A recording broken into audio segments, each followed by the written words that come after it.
Good morning everyone. चलो, last लेक्चरला होतो आपण सोल्युशन अँड कोलिगेटिव्ह प्रॉपर्टीमध्ये.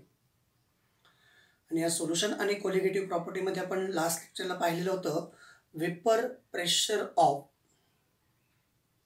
प्युअर लिक्विड किंवा प्युअर सॉल्व्हंट कसं जनरेट होतं, वेपर प्रेशर ॲक्च्युली कसं तयार होतं, त्याचबरोबर कुठल्या लिक्विडचं वेपर प्रेशर जास्त असतं, ओपन फ्लास्कमध्ये वेपर प्रेशर क्रिएट होत नाही, क्लोज फ्लास्कमध्ये वेपर प्रेशर क्रिएट होतं. या सगळ्या कन्सेप्टबद्दल आपण लास्ट लेक्चरला पाहिलेलं आहे. तर आज आपल्याला पाहायचं आहे substances divided into two class. एक आहे व्होलाटाईल आणि दुसरा आहे non volatile. Two types of substances, two types of substances. त्यापैकी पहिला येतो व्होलाटाईल आणि दुसरा आहे नॉन व्होलाटाईल. म्हणजे लक्षात ठेवा थोडंसं काळजीपूर्वक.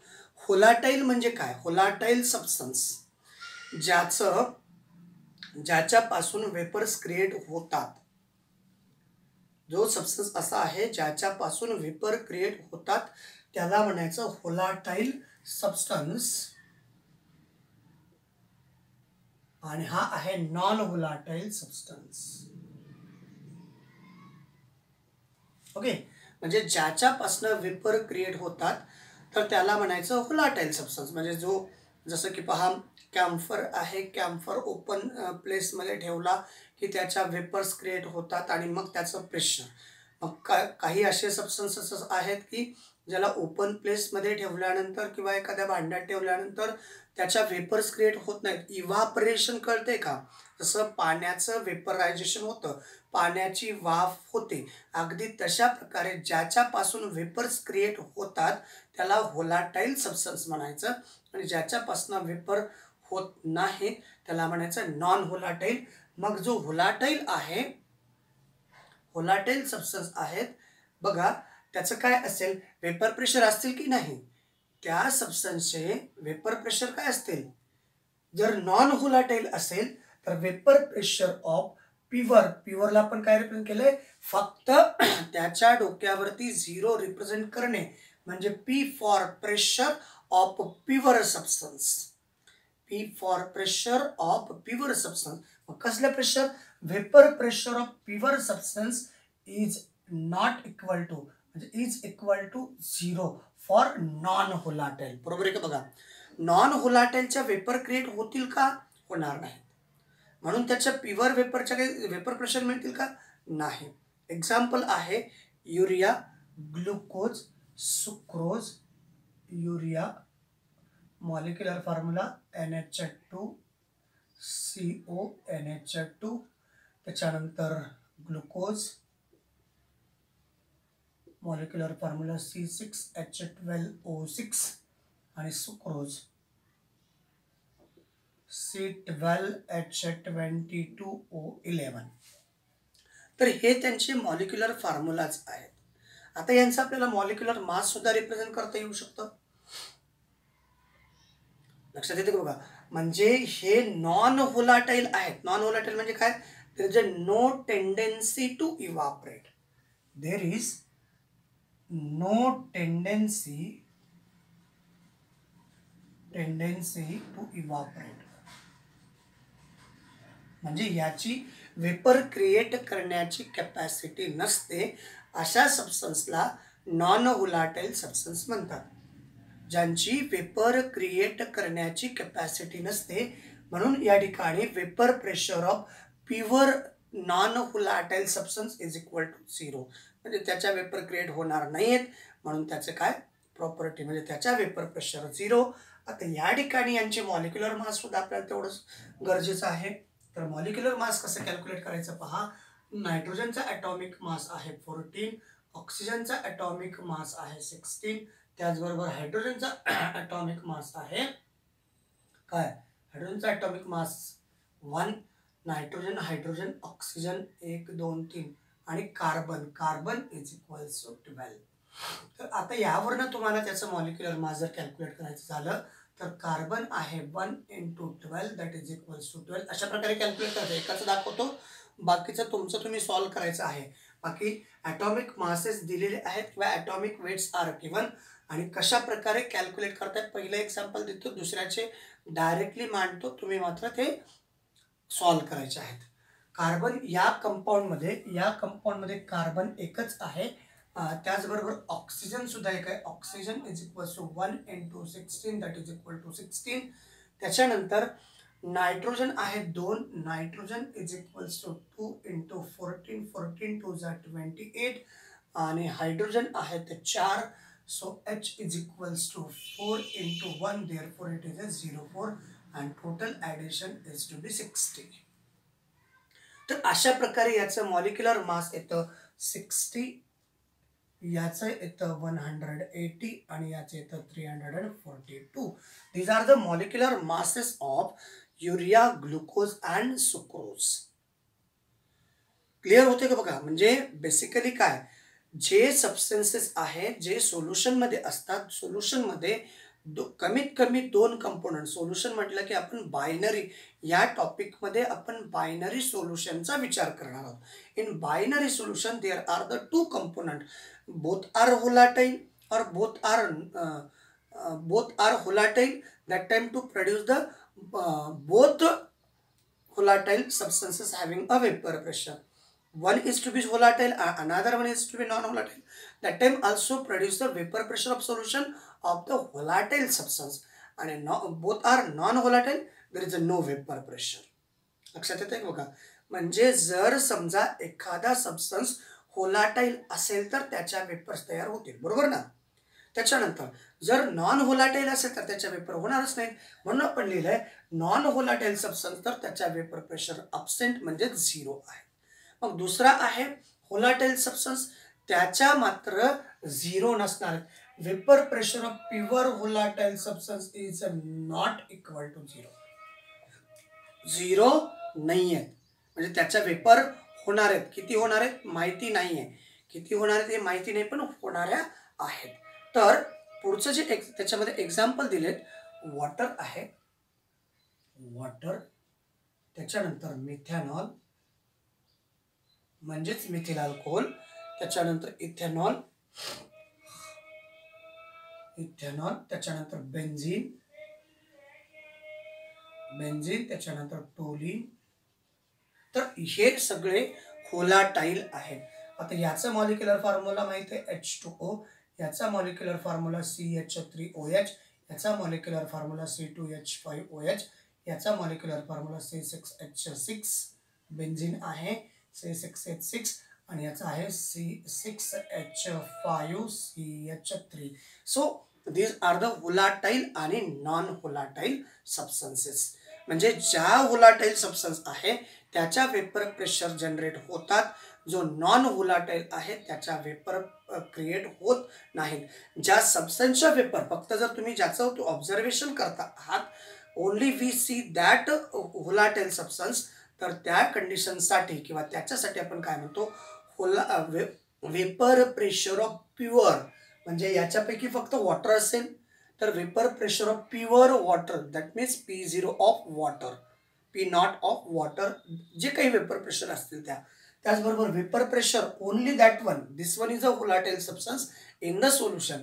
याच्यापैकी कुठलाही एखादा सबस्टन्स व्होलाटाईल म्हणून जर यूज केला असेल सोल्युशनमध्ये, ज्या काही वेपर्स क्रिएट होणार आहेत फक्त आणि फक्त त्याच्याच वेपर क्रिएट होणार आहेत.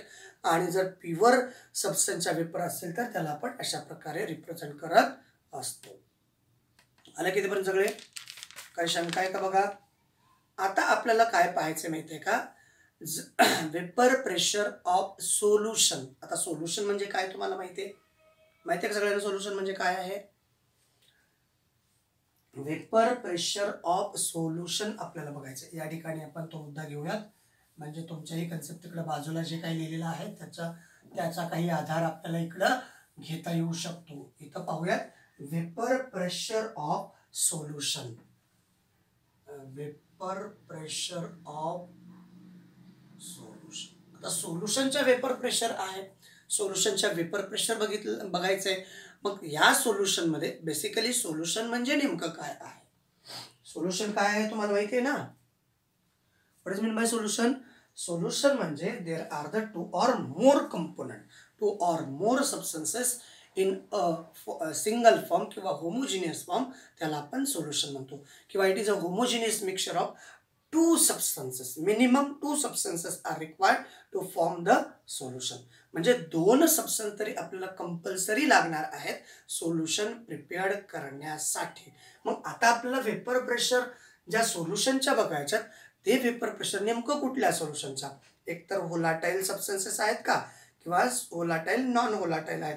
दोन प्रकारचे आपण वेपर प्रेशर पाहू शकतो.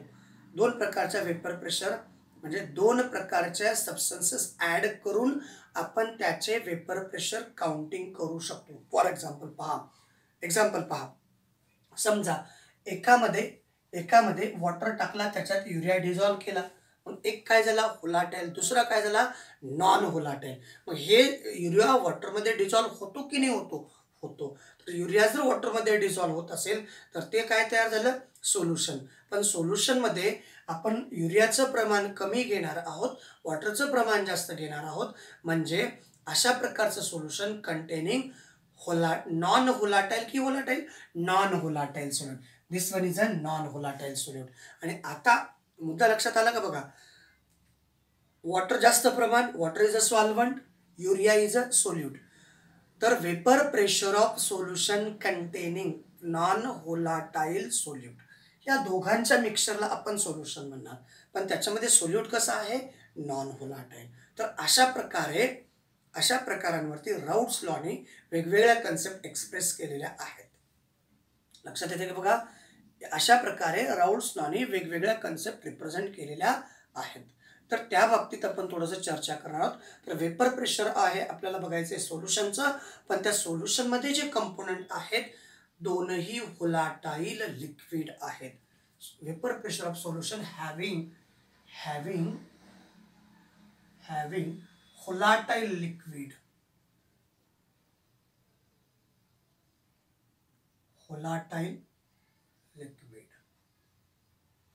म्हणजेच व्होलाटाईल कंपोनंट.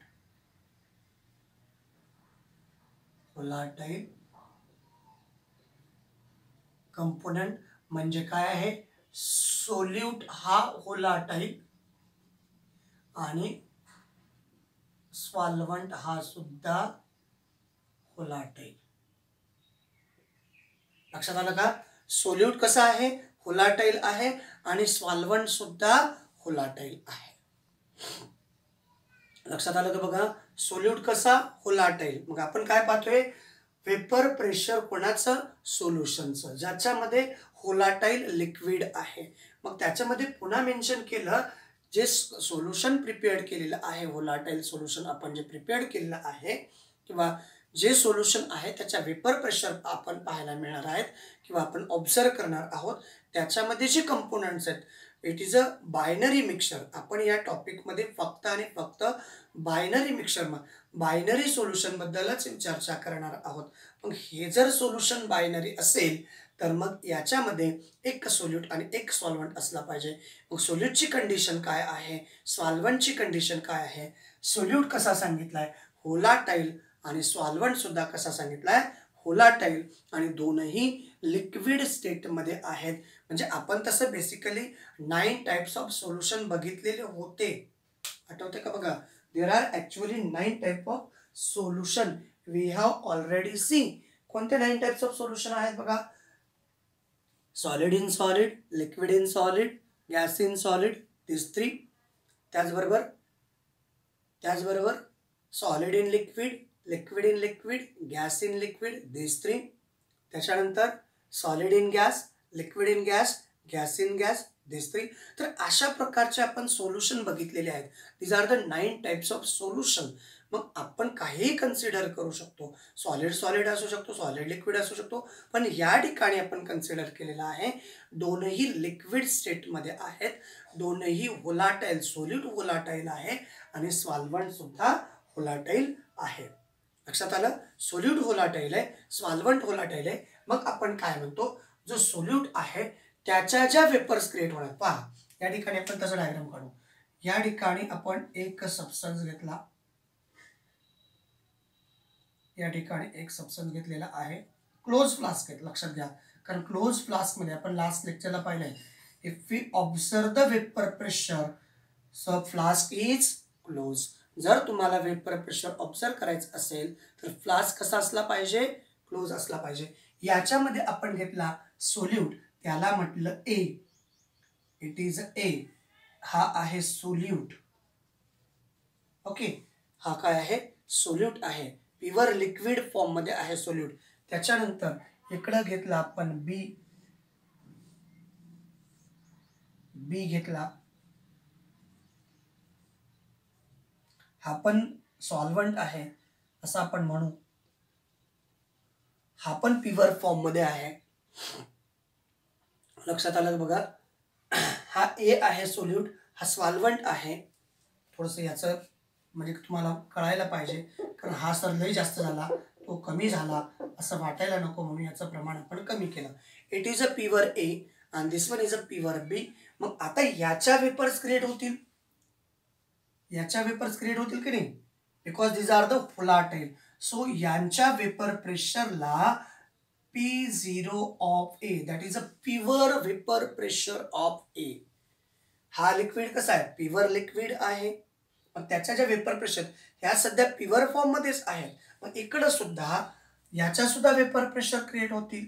मग याच्या वेपर प्रेशरला काय म्हणायचं, P0 ऑफ बी किंवा P0 ऑफ बी. लक्षात आलं का? म्हणजे या वेपर प्रेशर हा आहे लिक्विड फॉर्म मध्ये सोल्यूट, त्याला आपण ए म्हटलं. क्लोज फ्लास्क मध्ये आहे, व्होलाटाईल आहे. If the substance is volatile, जर व्होलाटाईल असेल तर त्याच्या वेपर क्रिएट होणारच आहेत. त्याच्यानंतर दुसऱ्या फ्लास्क मध्ये आपण बी घेतला, बी हा सुद्धा प्युअर फॉर्म मध्ये आहे, त्याच्या वेपर प्रेशर क्रिएट होतात, त्याच्याही वेपर क्रिएट होतात. त्याच्या वेपरला आपण vapour pressure, pure vapour pressure of B असं म्हटलं, किंवा PB. PA is a pure vapor pressure of liquid A and PB is a pure vapor pressure of liquid B. बरोबर ना? P0 A is a pure vapor pressure of liquid A and P0 B is a pure liquid of pressure B. आले इथपर्यंत? आता जेव्हा हे दोघं एका भांड्यात मिक्स केले, if it is a mix with one another, आणि मग आता या ठिकाणी काय तयार झालं माहिती आहे का, या ठिकाणी तयार झालं सोल्युशन.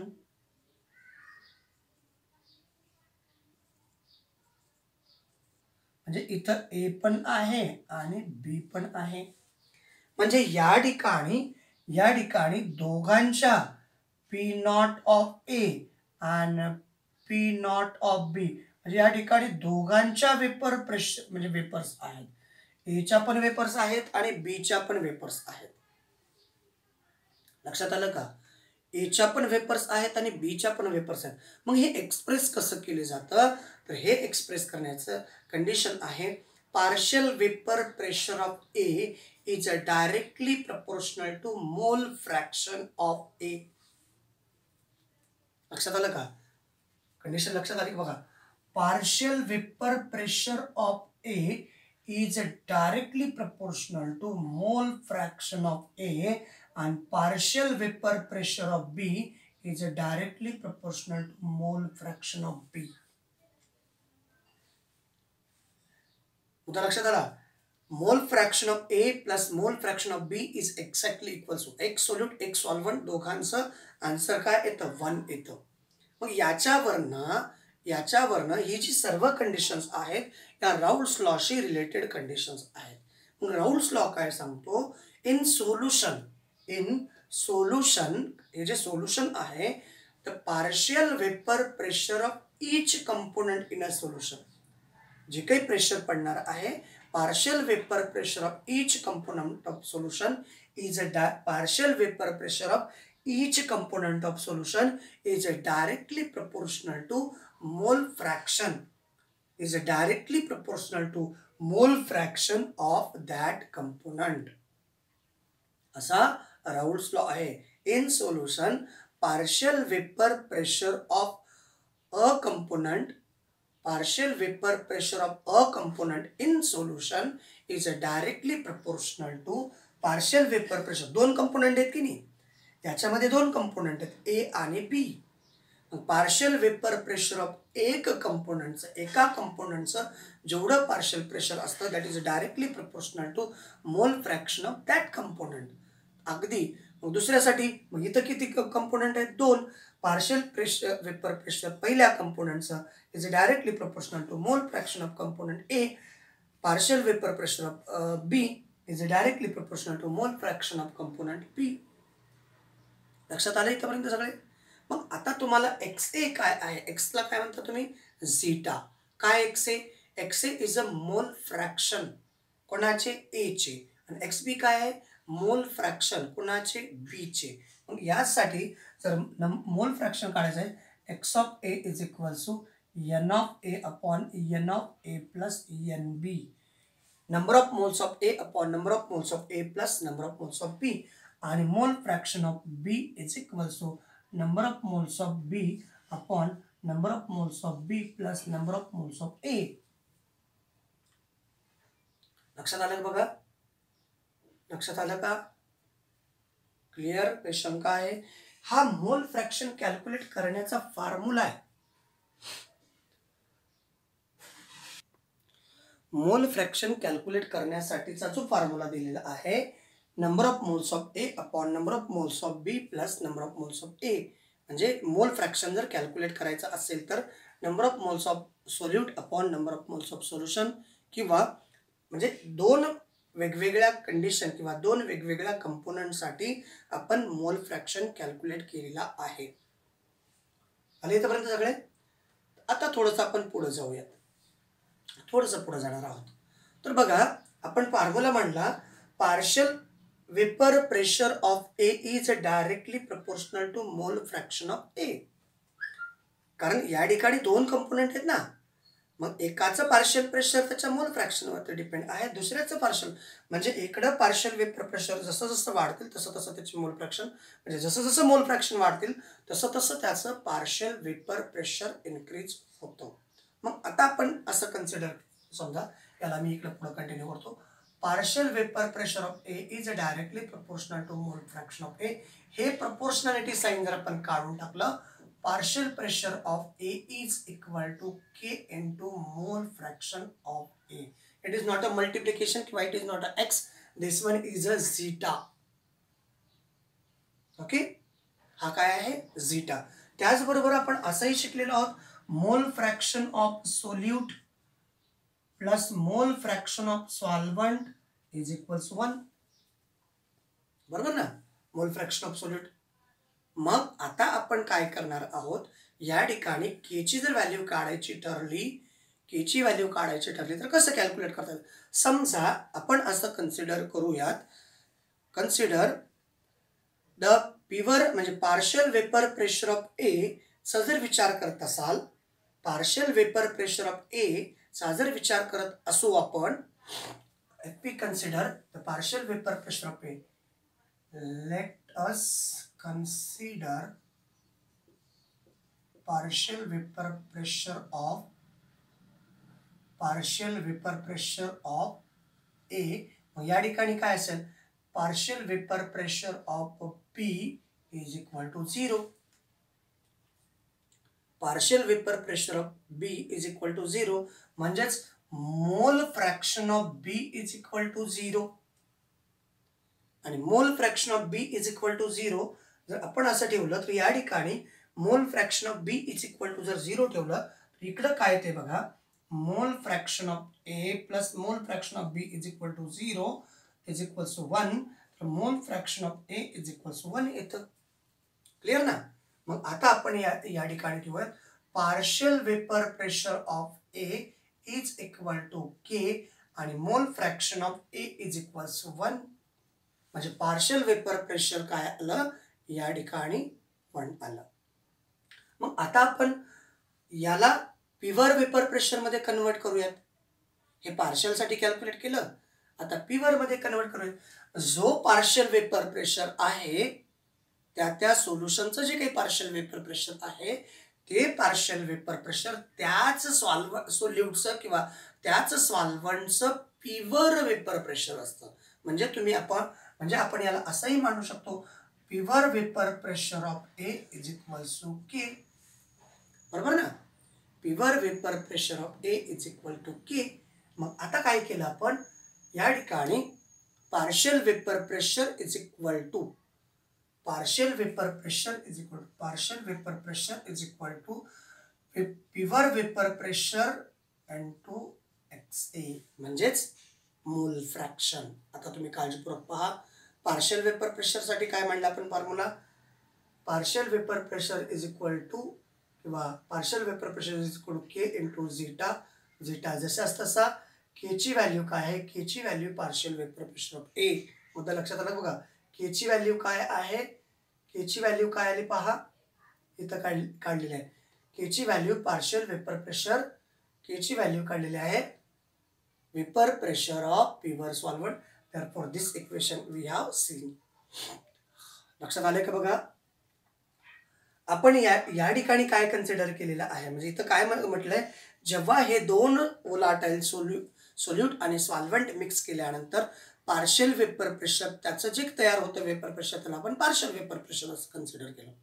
मग ते जर पार्शियल वेपर प्रेशर असेल तर PA partial vapor pressure of A is directly proportional to mole fraction of A. Partial vapor pressure of B is equal to mole fraction of B. मग या ठिकाणी आपण मोल फ्रॅक्शन कसं कॅल्क्युलेट करतो हे फॉर्म्युले या ठिकाणी लिहिले.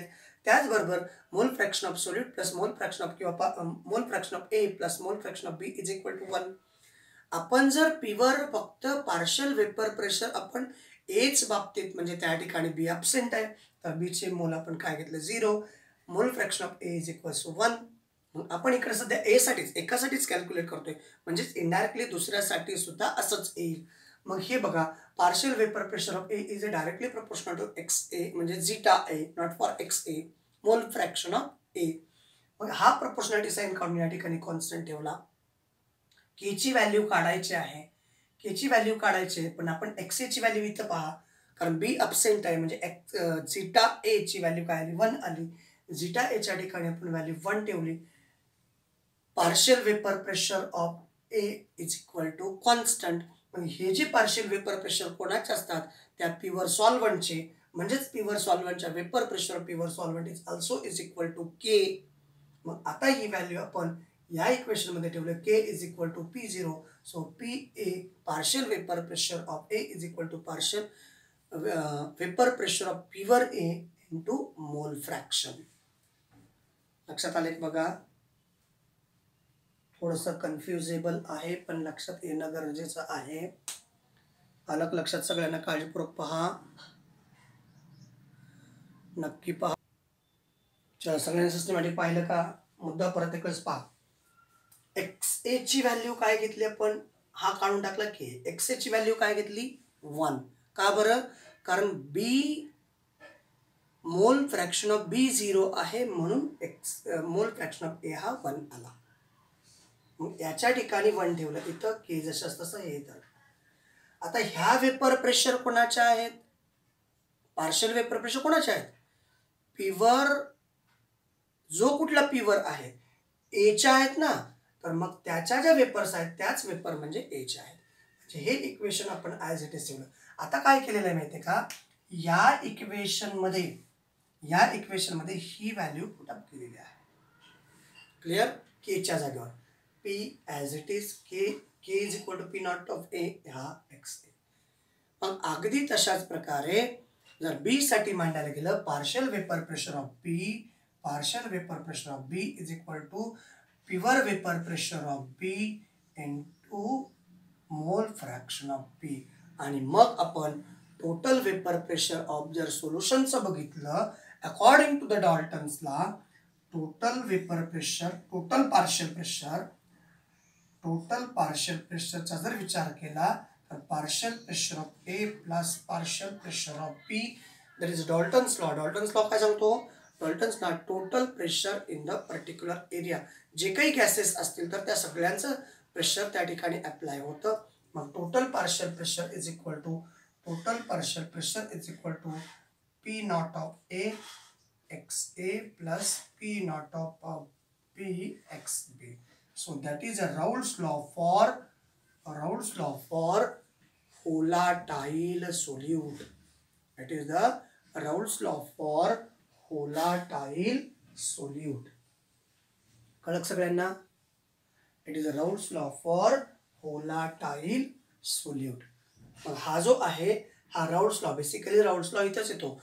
Partial vapor pressure of a component is directly proportional to mole fraction of a component. Right? किंवा जर तुम्ही सोल्युशन बद्दल, in solution partial vapor pressure of each component in a solution is directly proportional to mole fraction of that components in solution. तर असा partial vapour प्रेशरशी related Raoult's law येतो. चला okay, सगळ्यांना कळलं का? नक्की सगळ्या कन्सेप्ट क्लिअर झाल्या? आय होप सगळ्या कन्सेप्ट. तर याच्यावरती एक आपण छोटासा क्वेश्चन घेऊ, म्हणजे तुम्हाला त्या कन्सेप्ट आणखीन छान समजण्यास मदत होईल. तेवढा क्वेश्चन घेऊ आणि मग त्याच्यावरती खूप सारे प्रॅक्टिसला सुद्धा क्वेश्चन तुम्ही स्वतः प्रॅक्टिस करत जा. नाहीतर आपलं चाललंय, सर शिकवतात, आपण ऐकतो घरी, मस्त सध्या सुट्ट्याच आहेत, असं थोडंसं इकडं तिकडं हे करायचं सोडून द्या. कारण आता परीक्षा अगदी पाहता पाहता जवळ येतील आणि तुम्ही तुमच्या युगात जर अटकलेले असाल, थोडंसं युगातनं बाहेर या. बस झालं, आता परीक्षा अगदी काही दिवसावरती आलेली आहे. आपले टार्गेट आठवा, आपल्याला काय व्हायचंय, काय बनायचंय, कशासाठी आपण काय करतोय वगैरे वगैरे, या सगळ्या गोष्टी आपल्या समोर ठेवा. म्हणजे जेणेकरून तुम्हाला कुठल्याच गोष्टीचा अभ्यास करताना त्रास होणार नाही. नाहीतर आपण असा विचार करतो, सर तो खेळतोय, मी असं करतो, मग मी तसं करतो आणि मला असं करायचंय. नुसतं म्हणून साध्य होत नाहीत, तर ते स्वप्न म्हणजे सत्यात उतरविण्यासाठी खूप सारी मेहनत करावी लागते, एवढं मात्र निश्चित आहे विद्यार्थी मित्रांनो. क्वेश्चन आहे, if 0.78 gram of benzene, question if 0.78 gram of benzene and 0.92 gram of toluene are mixed at same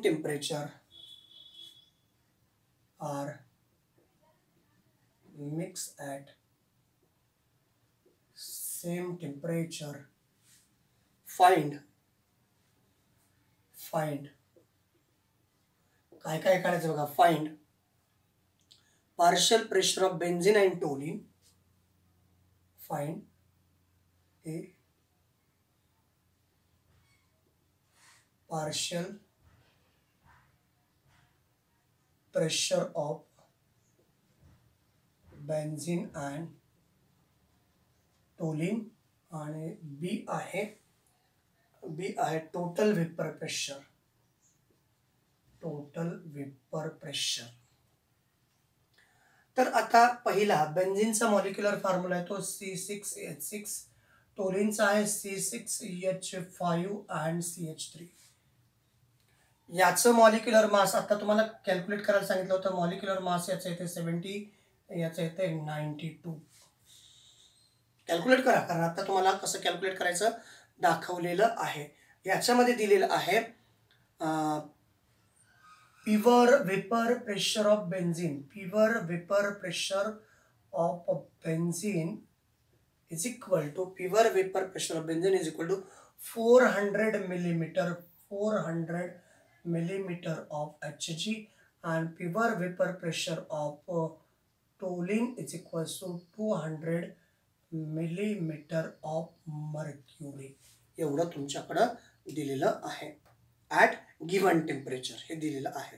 मग पहिल्यांदा आपण काय कॅल्क्युलेट करावं लागणार आहे, कारण आपल्याकडे फॉर्म्युला काय आहे आणि काय कॅल्क्युलेट करायचं आहे. तर यासाठी आपल्याला पहिलं मोल फ्रॅक्शन कॅल्क्युलेट करावे लागतील. मोल फ्रॅक्शन कोणाचे? Mole fraction of benzene is equals to n benzene upon n benzene plus n toluene. बरोबर. त्यासाठी नंबर ऑफ मोल्स कॅल्क्युलेट करावं लागेल.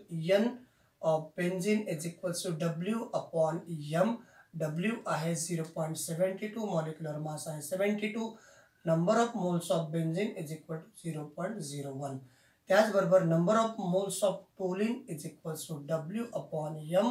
इथं आला 0.92 अपॉन 92, तर number of moles of toluene is equal to 0.01 moles.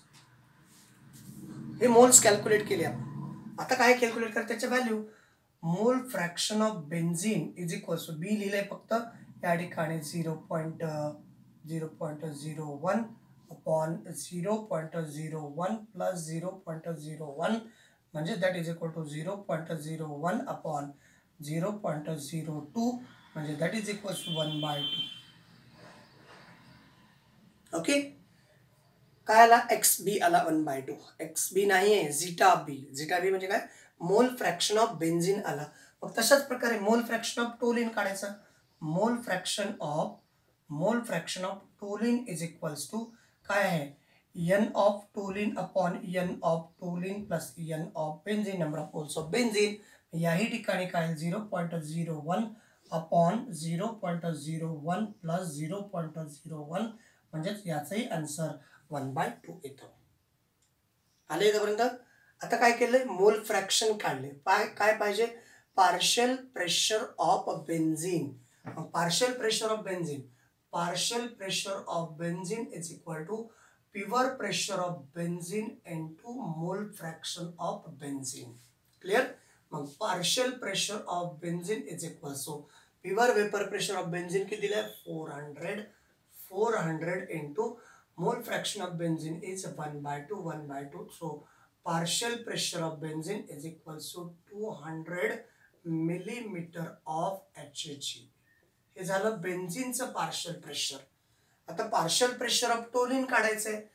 Partial pressure of toluene calculate करण्यासाठी partial pressure of toluene is equal to pure pressure of toluene into mole fraction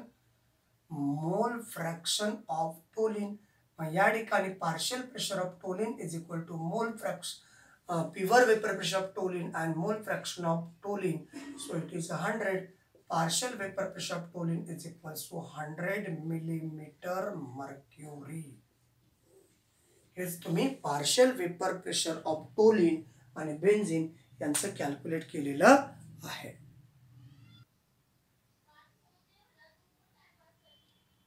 तर आपण हे calculate केलेलं आहे विद्यार्थी मित्रांनो. काय झालं पहा. All clear. सगळ्या कन्सेप्ट